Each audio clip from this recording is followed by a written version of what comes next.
Welcome back to our video series on the Immersive Reader.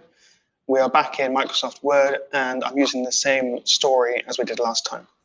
So just to remind you, to access the Immersive Reader, we click on the View tab and then click on Immersive Reader, which is the second button in. Again, it saves it to the cloud and loads my document inside the Immersive Reader. And we can see the same story here. Now, I want to show you a really nice feature that Immersive Reader has that I find useful for students that may not understand the meaning behind some words or may work better if they have a visual representation of those words. So for example, our story here starts with once upon a time, there was a little boy called James.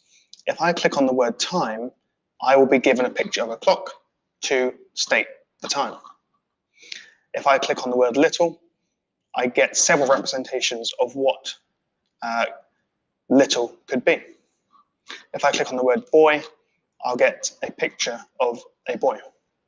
And if I click on the word bounced, I get a picture of a ball being bounced. Now, these are really useful, particularly for our younger students in primary or early secondary, who may find it difficult to pronounce words or understand longer words and benefit from a visual representation.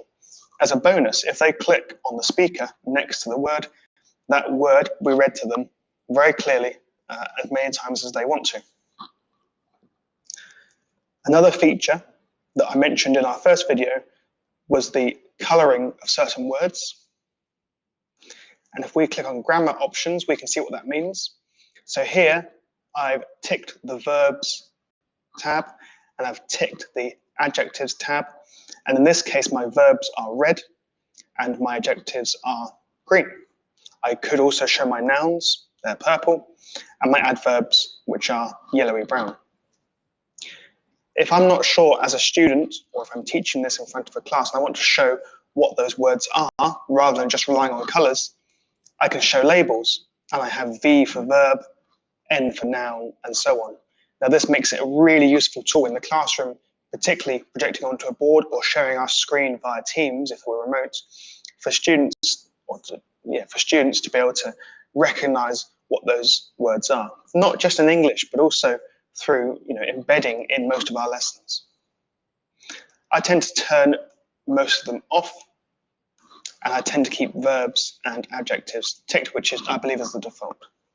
So a really useful tool, and obviously if you don't want those words highlighted, you can take them all off and you've just got your plain text once again. So really customizable and really useful, not just in English lessons, but also when we're embedding English into our normal lessons, IT, business, art, whatever it may be.